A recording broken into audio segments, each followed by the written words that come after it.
Alhamdulillah Rabbil Alamin. Allahumma salli ala Sayyidina Muhammad wa ala ali Sayyidina Muhammad. Kita dalam segala urusan dunia mengambil keputusan kita harus bermusyawarah.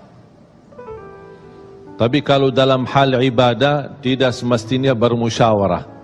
Artinya kalau kita mau laksanakan kewajiban kita, masa kita bermusyawarah dulu? Allah Subhanahu wa taala memanggilkan kita untuk menunaikan salat kita 5 waktu, tidak perlu dimusyawarahkan. Kalau kita sudah mendengar hayya 'alas salah, hayya 'alal falah, segera tunaikan kewajiban kita. Kalau kita perhatikan dalam Al-Quran, banyak ayat-ayat yang Allah Subhanahu wa taala ikatkan salat dengan zakat, atau bahasa lain salat dengan infak, sebagaimana firman Allah Subhanahu wa taala di suratul Baqarah, dan saya yakin semuanya hafal. A'udzu billahi minasyaitonir rajim. Bismillahirrahmanirrahim. Alif lam mim. Dzalikal kitabu la raiba fihi hudan lil muttaqin.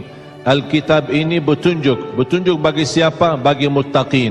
Dan Allah menjelaskan sifat-sifat mereka. Kalau kita ingin meniru mereka, ingin bergabung bersama mereka, ingin menjadi seperti mereka, ikutilah penjelasan Al-Quran. Siapa sih al-muttaqin ini? Allah Subhanahu wa taala sebutkan, الذين يؤمنون بالغيب ويقيمون الصلاة ومما رزقناهم ينفقون. Mereka adalah yang beriman tentang gaib. Apa yang gaib? Allah, malaikat, jannah, surga, neraka, segala sesuatu yang gaib mereka percaya, walaupun mereka tidak melihat dengan mata sendiri. Dan sifat mereka alladzina yuqimuna as-salah. Beda artinya yuqimuna as-salah sama yusallun. Ada orang hanya kerjakan salat, tapi ada orang mendirikan salat. Ada 2 orang salat di saf pertama, sama-sama ruku', sama-sama sujud, sama-sama membaca Al-Quran, tetapi satu diterima oleh Allah, satu tidak diterima oleh Allah. Apa persoalannya? Karena satu menghadap Allah dengan hatinya, dan satu hanya menghadap Allah dengan fisik badannya. Makanya kita melihat orang yang salat dengan hatinya, nikmat salatnya, bisa tenang bacaannya, tenang rukuknya, tenang sujudnya. Beda sama orang yang buru-buru melaksanakan salat. Saya pernah masuk satu masjid, habis saya tahiyatul masjid duduk. Saya melihat seorang baru masuk dan juga tahiyatul masjid. Saya melihat gerakan salatnya, subhanallah, bukan subhanallah, na'udzubillah. Luar biasa cepat. Saya hanya menangkapi bacaan gerakan salatnya. Saya baca Al-Fatihah. Saya baru selesai waladdallin amin. Dengan saya mencuba bagaimana bandingkan bacaan Al-Fatihah dengan salat beliau, dia sudah sampai ke tahiyat. Padahal baru saya selesai surat Al-Fatihah. Salat apa ini yang kita kerjakan? Banyak orang-orang berlomba-lomba seolah-olah ada juara. Siapa yang paling cepat selesai salat dapat juara 1. Inilah yang terjadi dalam keadaan kita. Makanya kita merasa tidak nikmat salat kita. Yang kita hanya kejar seminar khusyuk dalam salat, latihan khusyuk dalam salat.